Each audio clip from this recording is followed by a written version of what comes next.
Adventurers, welcome back to the Elder Scrolls Lorecast. This is your host, Tom or Robots, and I'm here as usual with my good buddy, Lotus of Doom. How's it going, Lotus? How you been? Things are going very well. We got our new patch on console, so we're all caught up to you PC folk again. Hey, welcome to the club. I'm glad we could beta test it for you.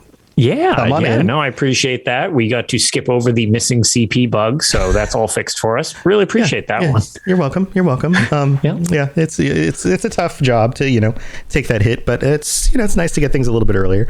I'm sure the add-ons soften the blow. It does a little bit, we're back. We've got all these weird and wacky things to go through the last 2 months or so that we've been doing this, and we're getting close to the end of this. Each week, Lotus and I kind of send each other some messages and we're like, okay, what other weird and wacky stuff is there? Can we dig up another one?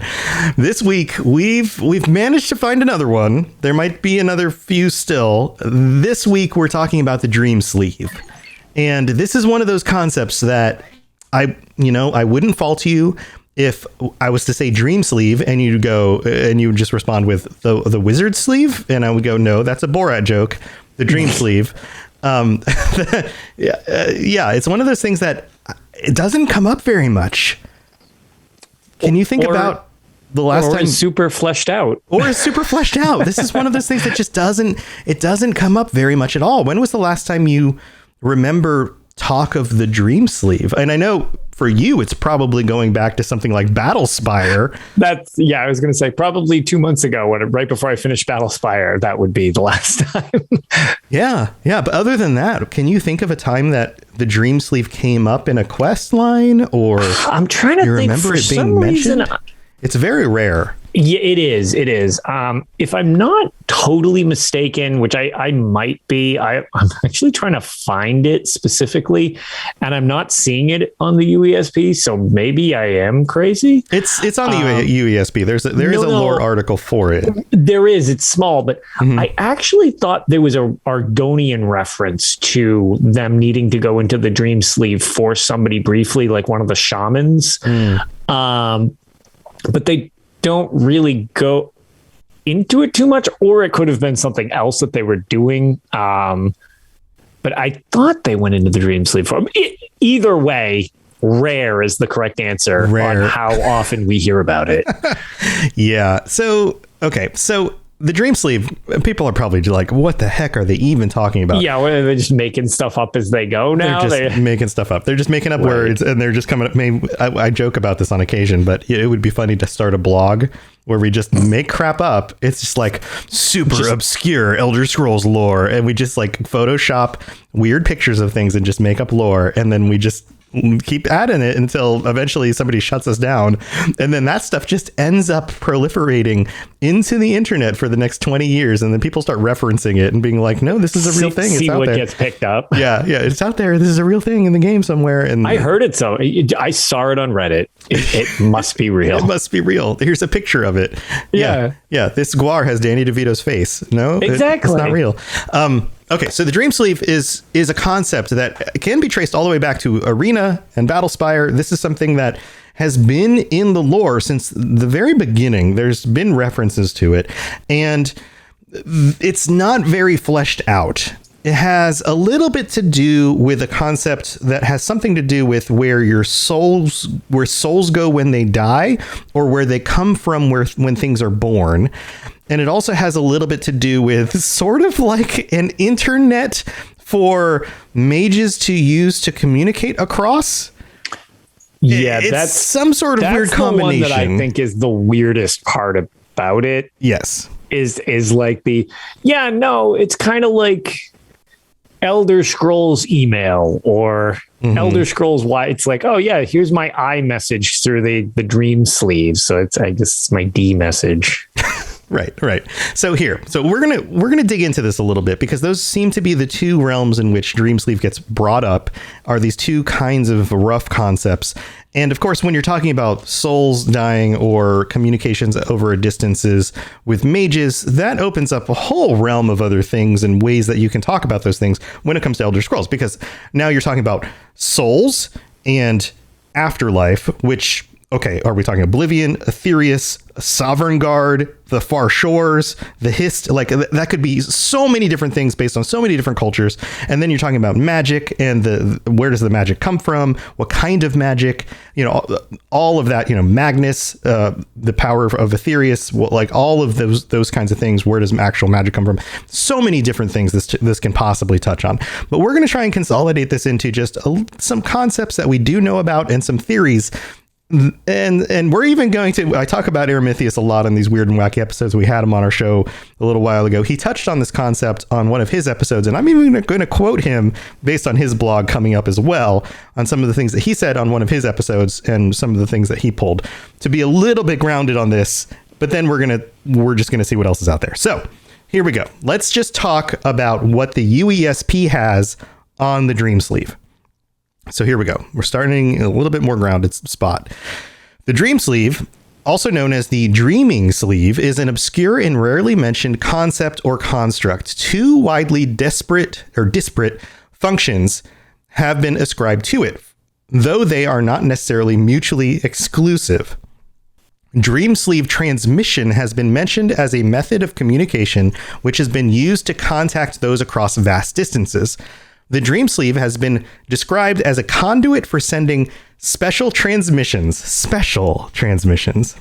I love when things are described as special. Yeah, it's like, you know, it's not normal. It's special. Yeah, it's like the word you use when you don't know what else to say. Kind of like, oh, that's nice. It's like, it's nice. You just didn't have another word to use, so you just put nice there, right? It's a special transmission. Well, that doesn't even mean anything. Used by magicians and imperial clerks. To reach it, one must have at least part of their brain constantly meditating. So at least part of your brain. How do you make part of your brain meditate? It's like when you go 50% asleep. Yeah, it's like what dolphins do that? Like they put half their brain asleep while the other half of the brain still swims around or something. I don't know. Yeah, something like that. So they don't drown, I believe it is. Yeah. So part of the brain constantly meditating as one aspect of the conduit is its ability to carry images and concepts not yet, quote, real.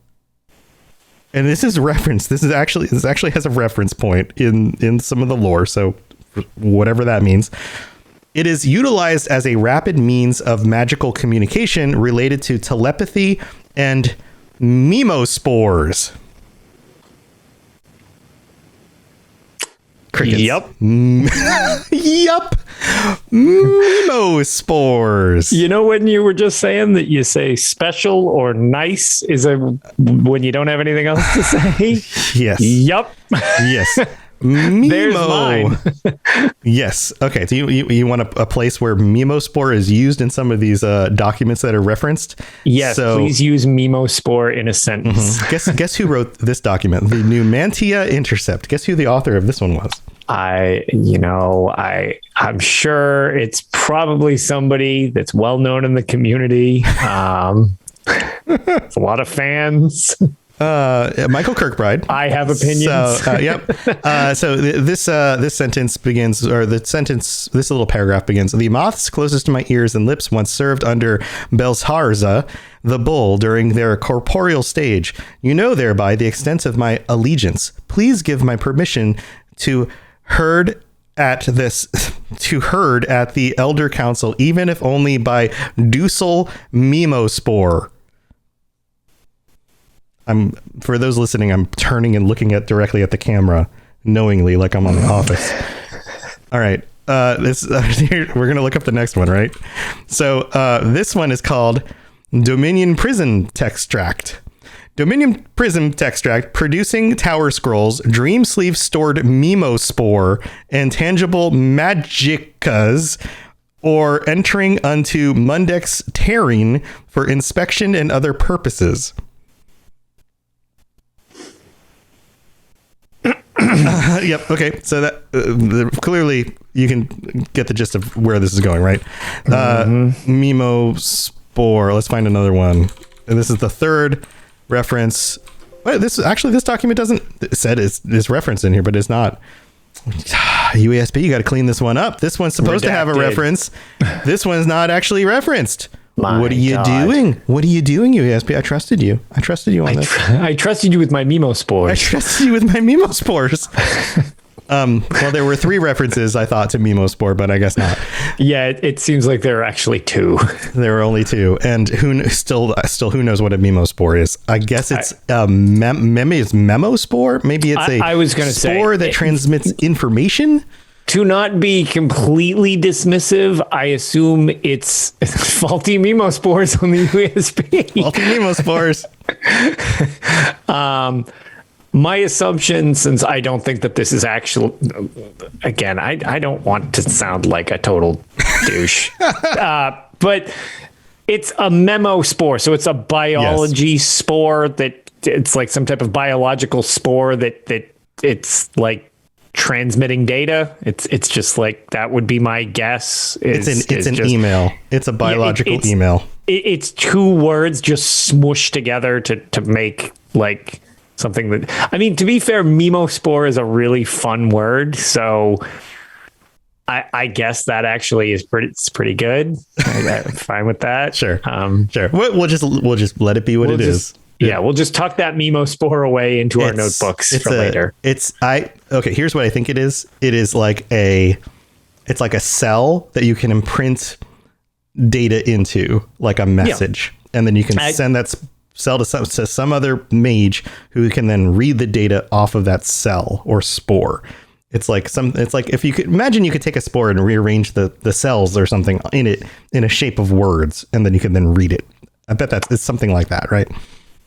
So, yeah. And I guess at that point, it brings it to all brings it down to, are all of the races actually fungi in the Elder Scrolls? New weird and wacky lore. All the races are fungi.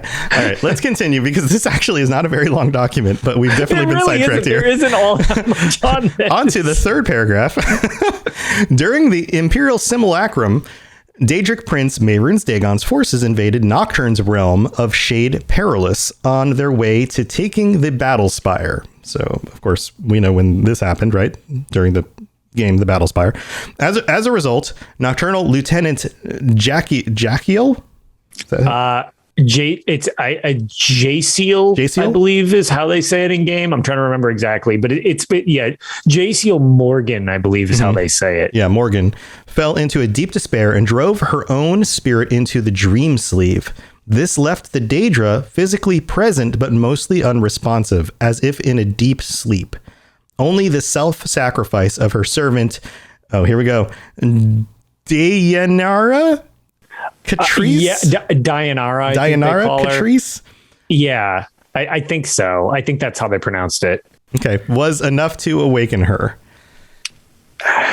So sends her spirit soul into the DreamSleeve. She goes into like a deep sleep. Somebody was able to pull her out of it.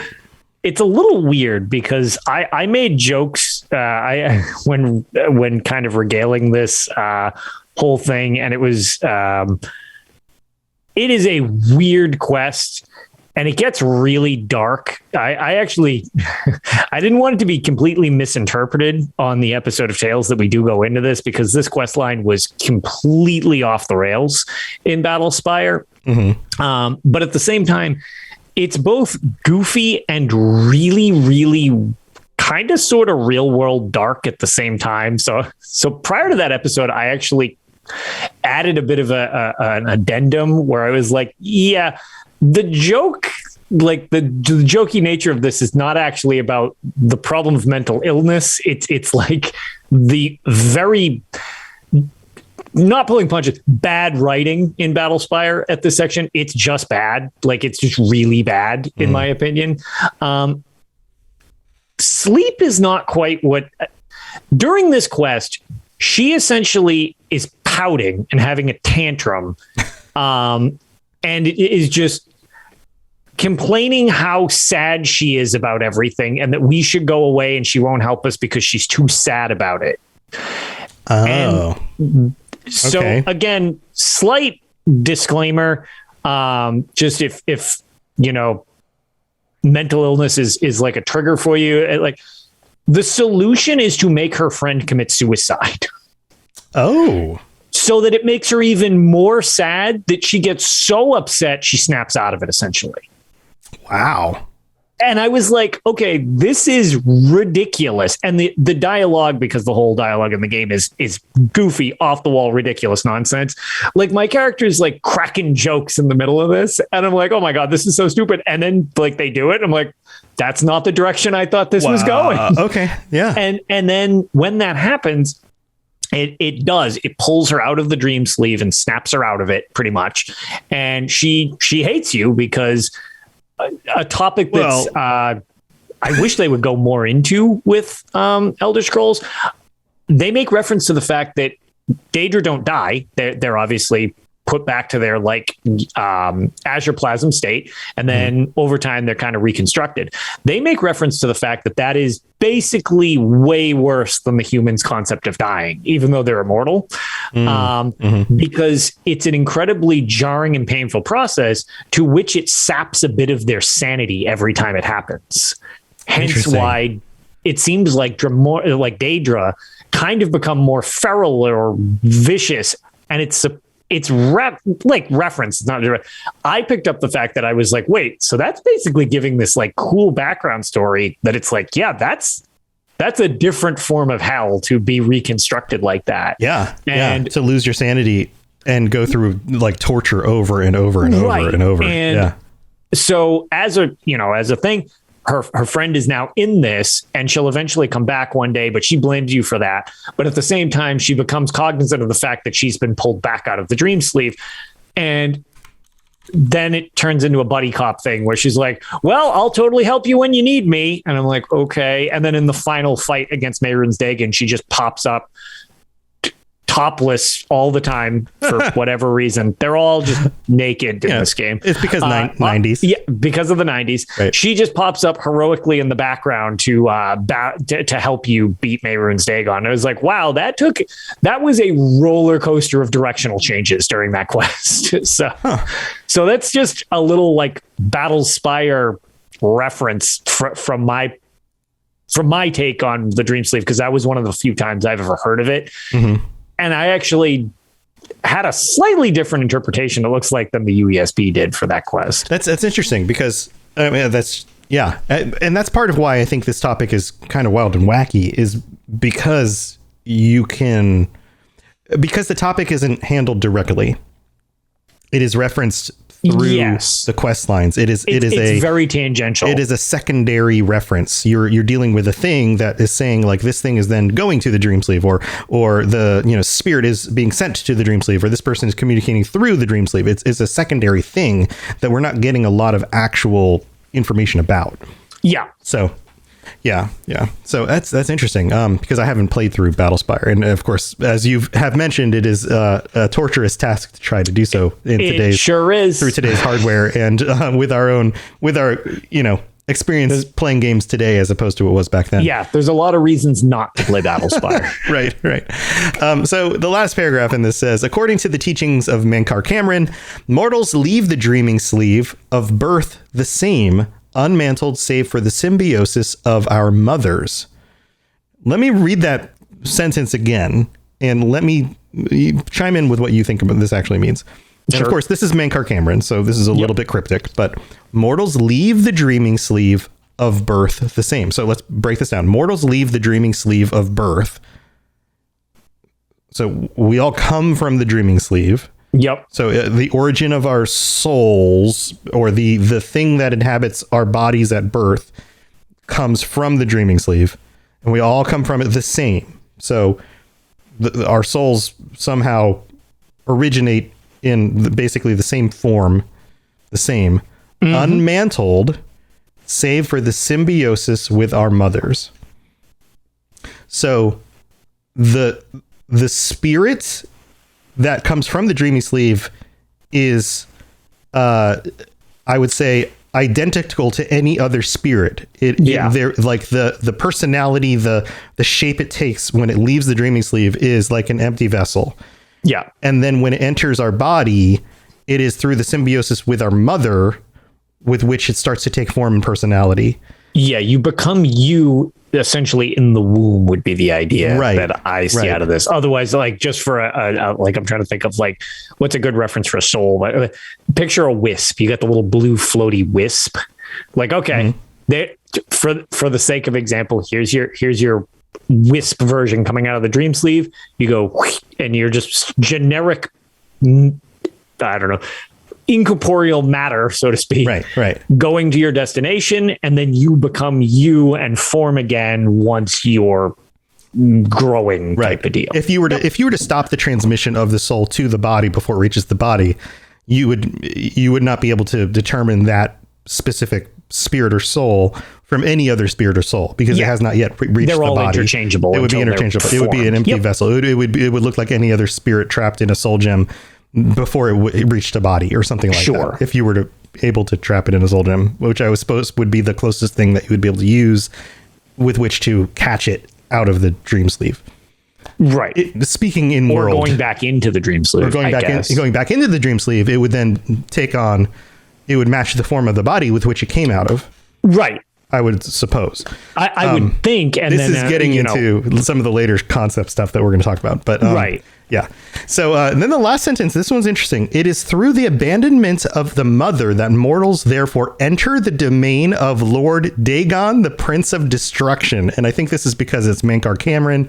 Yeah. And he worships. I just love that left turn. And then it so in swoops. And of course we all should be worshiping Mehrunes Dagon, and therefore we should be part of his realm, blah, blah, blah, blah, blah. But that's his skew. Yeah, that's skewed. And then there's some notes here at the end. It says unofficial fan fiction and developer texts describe the DreamSleeve as a process related to the cycle of death and rebirth, whereby souls are recycled within the Mundus. And these are, of course, unofficial sources. There's a whole big old document about all this stuff where people have talked about this outside of the games. And as we talked about before, until things happen in the games, they aren't necessarily considered canon. They're considered potentially canon, but they aren't necessarily canonized. And then below that, it says the Elder Scrolls Arena, the former apprentice to Jagar Tharn, Rhea Silmain, communicates to the Eternal Champion through his dreams. Tharn eventually hijacks this connection, referring to it as a dream bridge. He says that he will send his minions through time and space to the Eternal Champion via this connection, suggesting a connection between the dream bridge and the universe itself. What do you think about that? That seems like a lot added to what I remember when I played and completed Arena. So Rhea Silmain, absolutely, that's basically your guide on how the game starts. For the time, it's really kind of interesting that she comes in with, she's got her own FMV in quotes. Yes, right. She's basically your floaty ghost companion and gives you directions. And every time you complete an area and make a little progress to when you need to progress to the next area to find out which of the piece of the Staff of Chaos you need following and which region you have to go to find it, she will contact you when you go to sleep. So that's totally a thing. Yes, that on point. And then later in the game, as you get near the end of the game or toward the end of the story, Jaeger starts coming to you more frequently. I mean, he kind of always does have the same, like, I don't know, headset communication with you that she does. And he's like, well, now I know where you are. And I'm going to say, I never got the impression that it was like, oh, I'm going to, have this dream. I mean, I guess you could, like you said, it's not canon, but it could be. That to me strikes me more as just like, okay, somebody just came up with it. Enemies just appear all the time. So it just struck me as like, okay, he knows where I am. He just sent in a bunch of things. Portals are a thing in the Elder Scrolls. So it doesn't even seem peculiar that you could use a portal to get around. Like, this dream bridge concept seems like, that's I don't say that. I don't say that that's not a thing. It's just like, I don't know. That just seems like something somebody else made up to add to it, rather than just being like, yeah, they portaled in to come kill you, and then they didn't. Right. Yeah. So, who knows? I never actually considered contacting you via like a DreamSleeve in that game, because that's how that game starts, and that's how you get your directions to continue the quest. So. Yeah, and maybe they were like, well, we need a way for like this distant communication thing to work. Yeah. And maybe it was like an early concept of like, where does the magic flow? Maybe this concept of like a layer of magic underlying everything. Yep. And it was some early justification for that, which eventually became something more than that, or at least different from that. Yeah, they seem like they've fleshed out other ideas of Magicka more than the concept of the DreamSleeve. It's it's just not as much a thing that they've grasped and run with in the series, but they also haven't gotten rid of it either. So it's just more of it seems to be like you could make it speculative, like that's the reason for this, or it could also just be it's Magicka, like so yeah. So there's it's like there's the two pieces to it, right? There's the communication thing, which seems to be less and less and less, but the piece of it that I think is most interesting is the whole soul bit, and I think that's the most confusing side to all of this, because it seems like there's a lot that's very dependent on who you worship or what your beliefs are, or some combination of those two things. And we've talked about this before.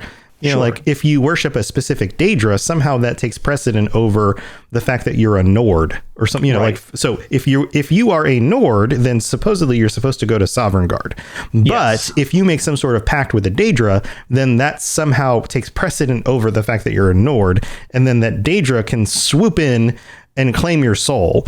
Now, if you're not a Nord and you don't have a pact with a Daedra, or you're not a Argonian and your soul goes back to the Hist, or you're not a Red Guard, or you're not a Khajiit and you're going to the Far Sands, you're not some specific race that has some specific afterlife concept, then maybe the DreamSleeve is where your soul goes, or maybe the DreamSleeve is a general concept for the thing that connects all of these afterlives and communicates the movement of the souls. This is so here's my take on the best I can do, because you kind of touched on it right there. Mm-hmm.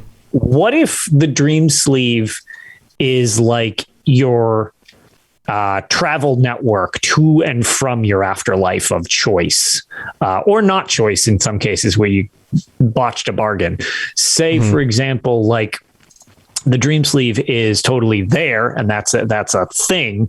And when you leave the normal realm, you basically hop on the DreamSleeve. You can just think of it as like a subway. It's like your little network. It brings network you to your destination. Yeah. Same thing when you're being brought back. It's like, oh, okay, well now we're coming, we've got to get out of our far shores, for example. It's like, well, back into the DreamSleeve, and you're just kind of this misty goop or whatever you want to be, and then you're projected off the DreamSleeve and back into your, soon to be parent type of thing. That's always, at least in regards to that, the only thing I can really think of. And then my thought was, with this kind of back and forth happening throughout time and everything, maybe the idea of the email network that they have on Nirn between mages is basically people just piggybacking on it. And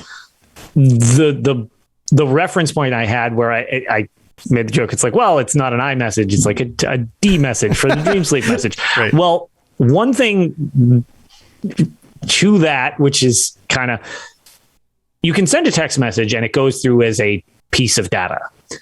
iMessages, unless they've changed how they work, they actually go using data that's already being sent, and it piggybacks on it. So if the souls are traveling anyways, maybe using the DreamSleeve as that is just like, the reason we can tap into it is because this is all happening.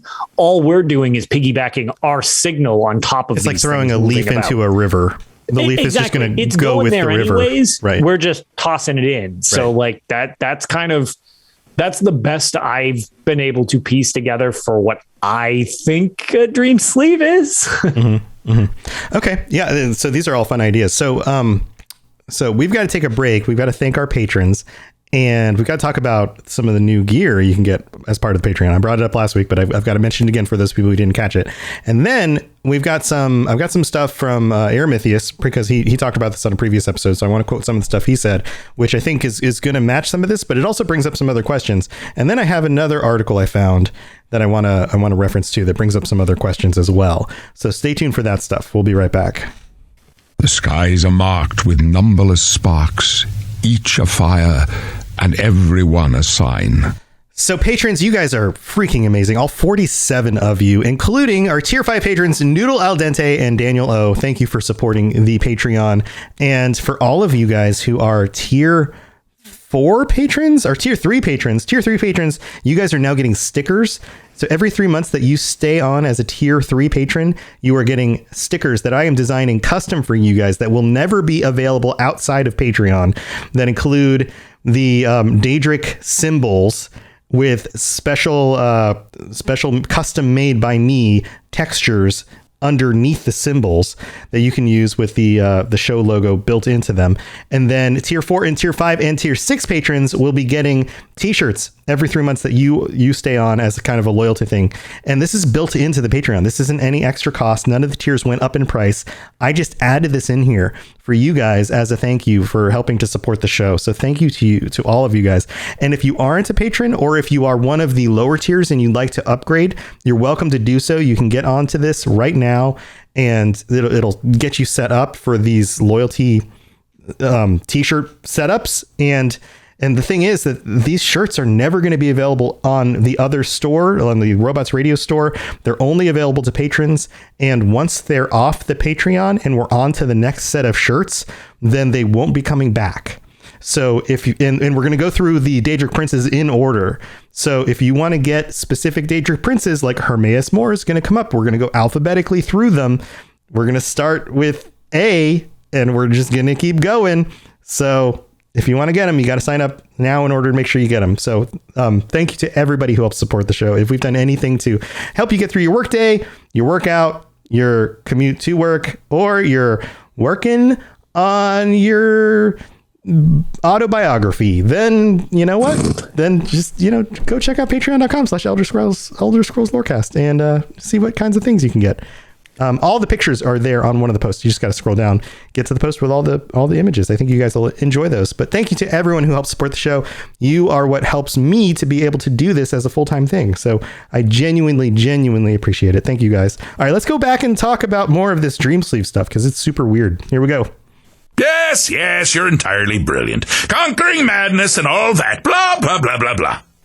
So Aramithius, who we've talked about before, written in Uncertainty, has an episode specifically about souls, and he's talking about all sorts of stuff about souls. It's called What is a Soul in the Elder Scrolls? Go look up his podcast, listen to this episode in full. Has a lot to do with souls, but there's a specific section where he discusses the DreamSleeve, and I want to call out some of the stuff that he says here. So he starts this section off and he says, we hear about the DreamSleeve very rarely. That several in the fandom have taken to be the place where souls go when people die, either in the process of getting there or on arrival, kind of like we talked about. Mm-hmm. They're stripped of memories and personality, becoming soul energy of a sort. This is then probably given to new souls as they are born. Mankar Cameron talks about the dreaming sleeve of birth in the commentaries on the Mysterium Xarxes. The distributed soul possibly helps us here. Quote, though it is typical to think of it as the Daedric essence at the core of every mortal. So Daedric essence at the core of every mortal. This idea that we descended from the Aedra, right? Mm-hmm. The elves often talk about that. I advise him to consider the soul in another light, scaled like the wings of the moth, and to imagine it comprised of vessels filled through the events of mortal existence. On release from life on Nirn, it is our belief that a kind of dissipation begins, and it is then that the moths learn the song of a soul's phyrons.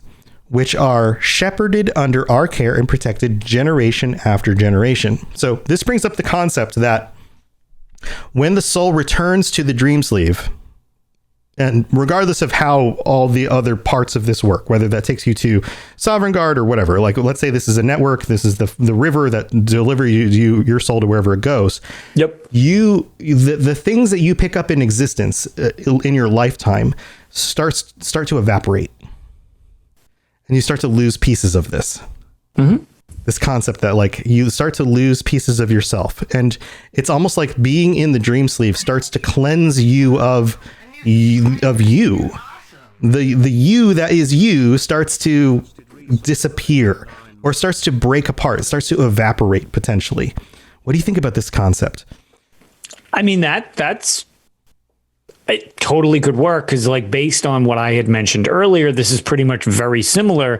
And adding to that, it gives an explanation as to why, you know, when coming. Well, I guess we wouldn't really know because we don't talk to a lot of people. Like, well, I guess we talk to ghosts in the game at points, but it doesn't seem like they actually made it to where they were going. So never mind. I'm going to go back to what I was saying. There's another concept about ghosts that I'm going to bring up in a little bit. Yeah, but the idea is as they're going to there, but more so when they're coming back, why you wouldn't remember your previous versions of yourself. So like having that stuff get stripped away, totally. Yeah. All right. That works for me. Like I could see that working out. I mean, even if there's like, you know, no reason for it, you could even come up with a reason for it. Maybe the memories provide the energy to move along. It could have something like that. Like there could be a reason why stuff is stripped off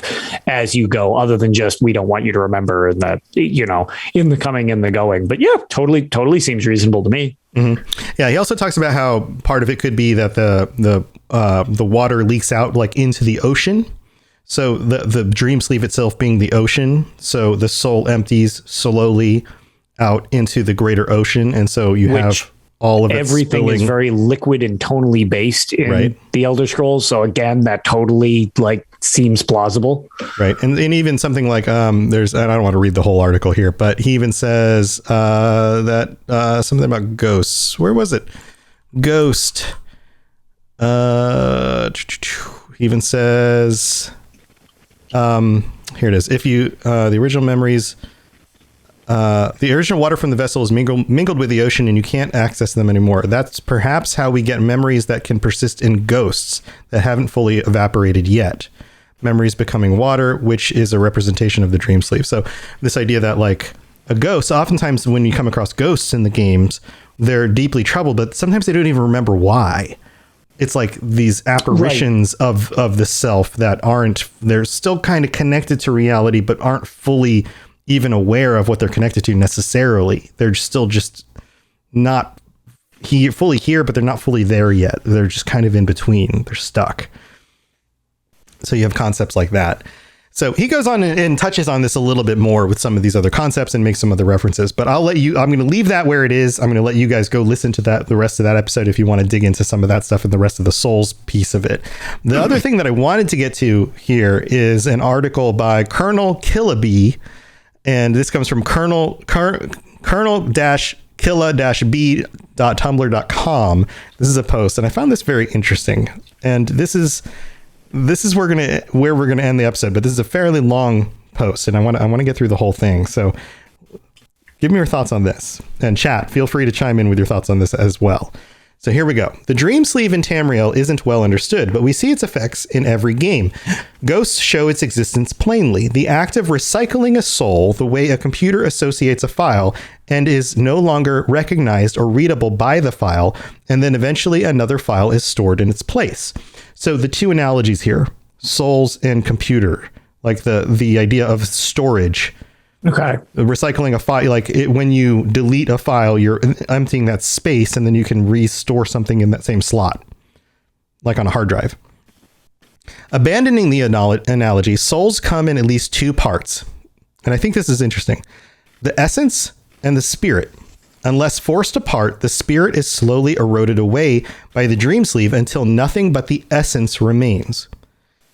Nords are saved by being stored in Sovngarde, their spirits, if worthy, while their essence remains. So think of the essence as like the shape, the construct, and the spirit as being the thing that fills it. Okay. So the essence is like the shape of the soul or spirit, and then the spirit is the thing that fills it, the personality that comes into it through life.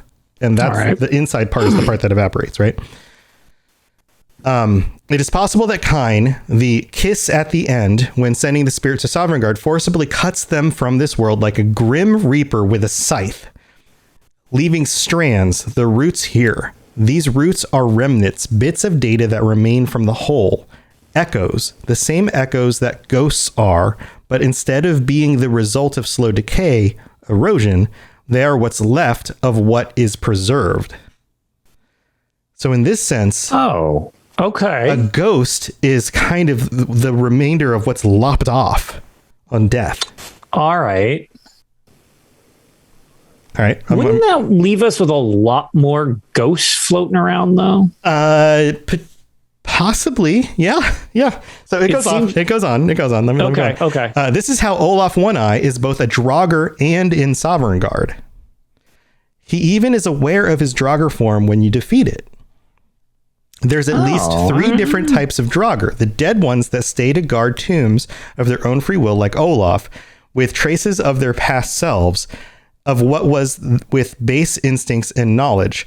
Thums, draconic fighting skills, the Atmorans that are not actually dead, and those made of necromancers of today. Olaf is one that remains because Kine did the separation of soul and spirit, not the DreamSleeve. This could even be intentional, leaving traces of heroes and other spirits to help them. Soul trapping is another means of forcibly cutting away a spirit from its essence rather than properly unraveling the soul via DreamSleeve, making it possible to have items like Potima's wolf amulet affect her from its essence without it containing the spirit. Or the Amulet of Kings, which holds the will of Akatosh and previous emperors without actually holding their spirits. This wouldn't be unusual of Kine. She's dealt with construction of at least 2 individuals we know of, Pelinal and Morehouse. It's well within her sphere to forcibly manipulate souls in this way. And Nords aren't the only ones that can be preserved. It's simply easier for them to wander around Nirn in dead states because of their unique attachment to death via shore. Okay. It's kind of an interesting take on it. I know we're going weird and wacky, so that's like I had to include this one. It's all right. It's kind of out there, but it's interesting. This is creative. It's creative. Aside from Oblivion or Sovngarde, the Dunmer have created a fascinating and effective means to preserve their ancestors via their ancestral spirit rituals to bind them to Nirn, I suspect, keep them from being recycled so that their intact selves can help those that remain. So we know there's a bunch of ghosts in Morrowind, right? Yeah. Like the ghosts, like the Dunmer and ghosts go together really well. Yeah, they literally make fences out of their grandparents. Yes. Ghosts and wraiths, etc., however, are corrupt, slowly deleted files that forget themselves as time progresses, fading away into a blank slate to be written over anew. Think about how wraiths, these twisted, tormented souls, and how they look and sound distorted, even missing legs. I like to think their torment created a will strong enough to withstand the DreamSleeve, but only partially. Computer analogies work great for Tamriel because to me, it's all just a reference to the world existing digitally. Chim is the act of modding a console command and console commanding the world via us player characters. Godhead, the dream, are those that hold the world in their thoughts, imagination, the developers, role players. And Coda literally had TES in a computer world with internet and embodied hackers, internet surfers, etc. It's symbolism for the world existing in digital form. Matrix level shit.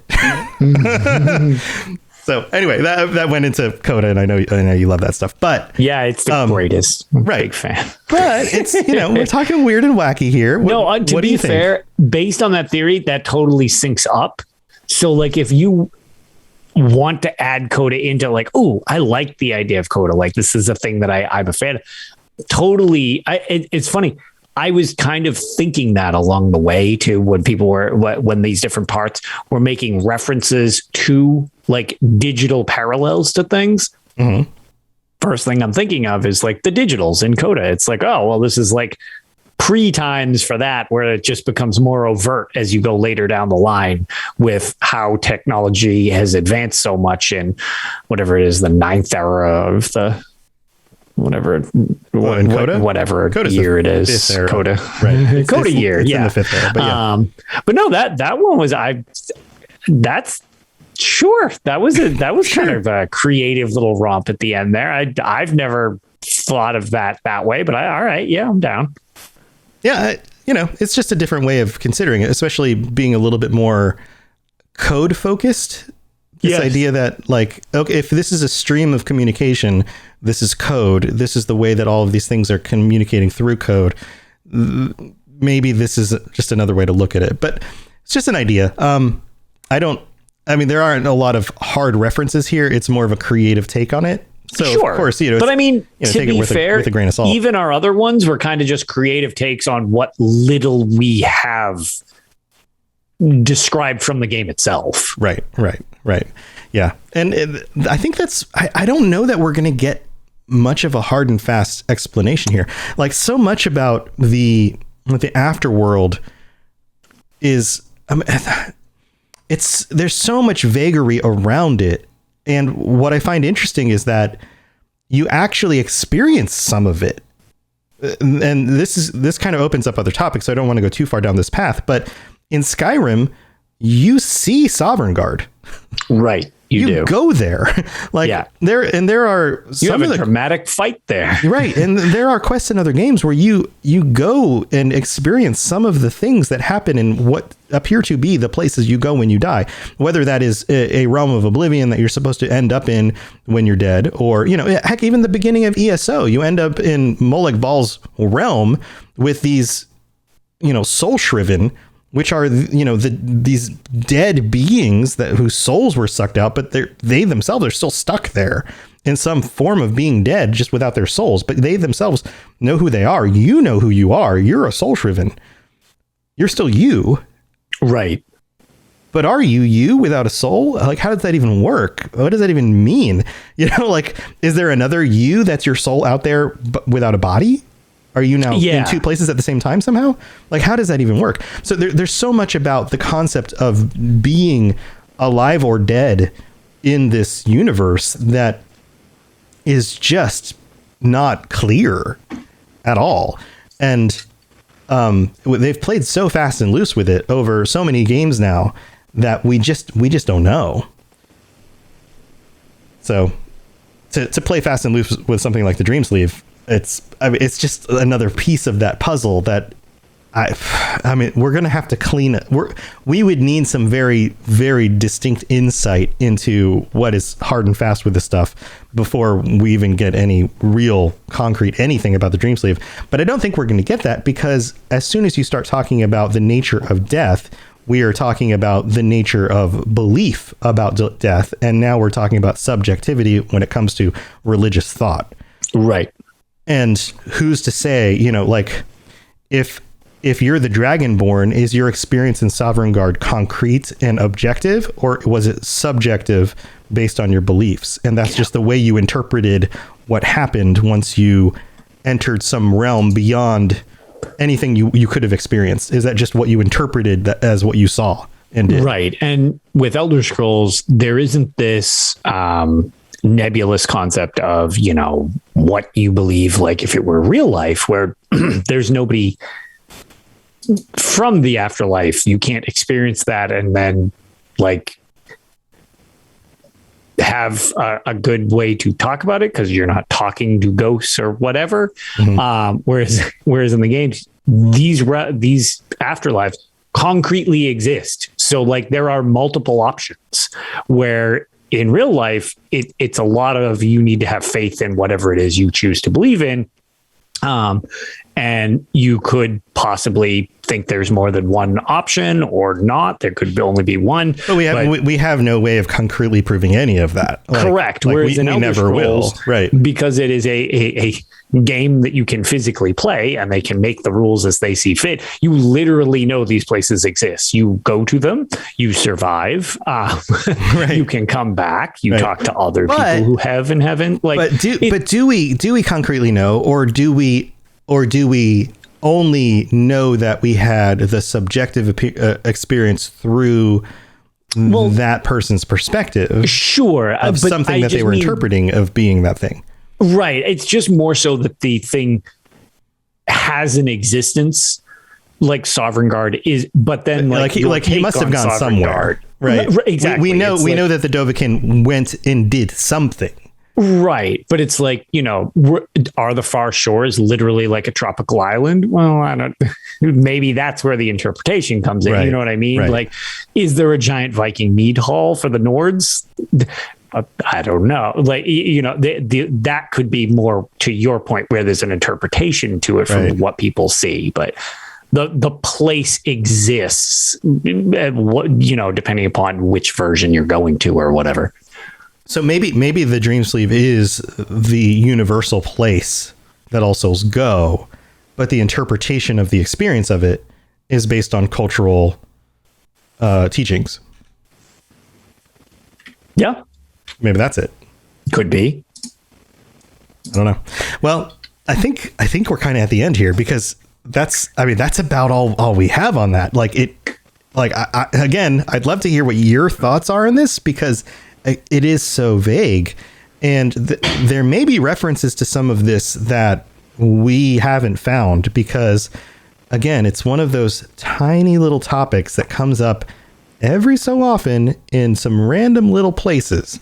So maybe there's more to this than I was able to find in doing my research, or Lotus was able to find in doing his research, or we can recall from playing through these games, because they're gigantic.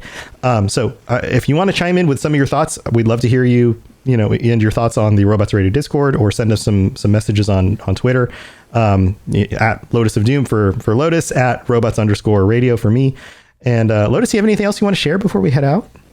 Oddly enough, one of the things I actually wanted to do, because I don't usually have like a shout out thing, but as a Patreon of the show and of Ark's other show related to New World, and I was going to say all of the stuff over at Dungeon Crawler Network. I streamed the new dungeons that just dropped, as we made a little reference to at the start, like I might have been the pre-show. Mm-hmm.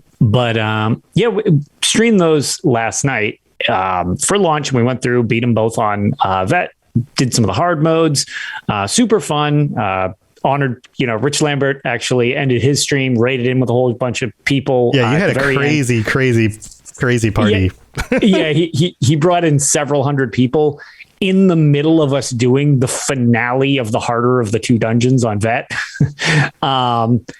And that was quite a distraction, because we didn't look anything up. So we were trying to figure all of this out as we were going. And then it was like, surprise, now there's several hundred people watching you try to do this on the fly.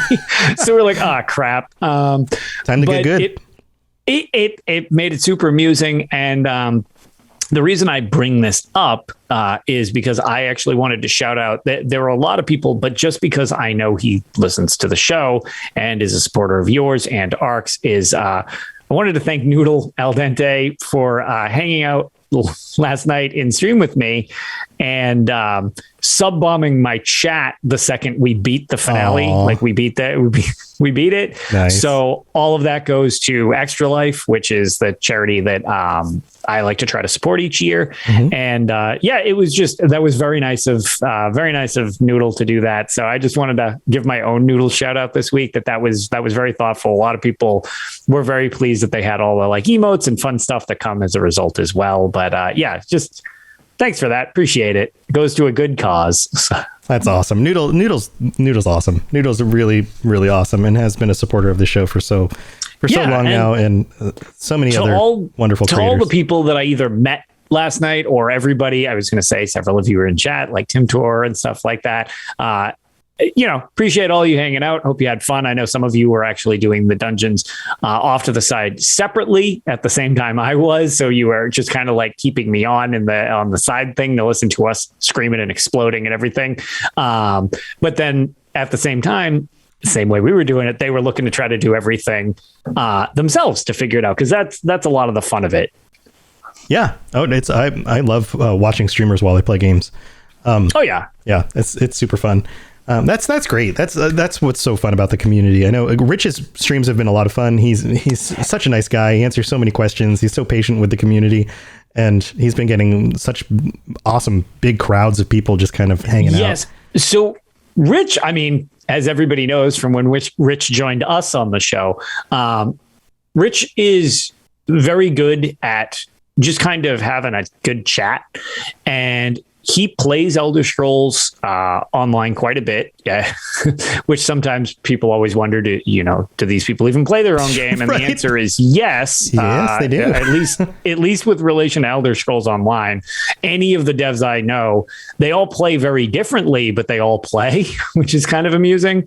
Yeah, just like any of us. Like we all play differently. Exactly. Yeah. But his streams are very good. He's /lurk for anybody who does not know. And yeah, he has a lot of people join his streams because pretty much anything he can say without spoiling like an upcoming something that they're trying to keep under wraps, Right. he will candidly talk about. And as a result of that, at least in my experience, because I do like to drop by and keep Rich's stream up when he's live, is because he will respectfully answer things, and they know when something is wrong with the game. Oh yeah. A lot of times, like or they find out about it and they're like, oh, okay, well, that's good to know. But like they don't dance around it a lot. And I mean, we got that same impression when we interviewed Rich, or when we've had Gina or anything on, or Finn on Tales of Tamriel.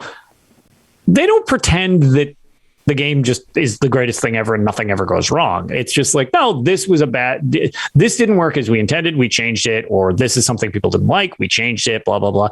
And because they're so candid about it, people know they can ask real questions, and provided they can, they'll give you an actual answer. You might not like it, but like you'll at least get it. So I don't know. It's a communication I've never really experienced in any of the other communities I've played prior to Elder Scrolls. Is kind of strangely unique to this environment. Yeah, well, you have to respect honesty, like just transparency and honesty, and that's the best you can do. Yeah. When you're creating a product of any sort, is to just be honest and respectful with your community and the people who are, purchasing and using your product. There's no reason not to be. Right. You're doing the best you can. Just be honest and respectful. And yep. And if people don't think you're being honest with them, well, I mean, they have the right to think that, but yeah, exactly. But then, you got take with it what you will at that point. So right.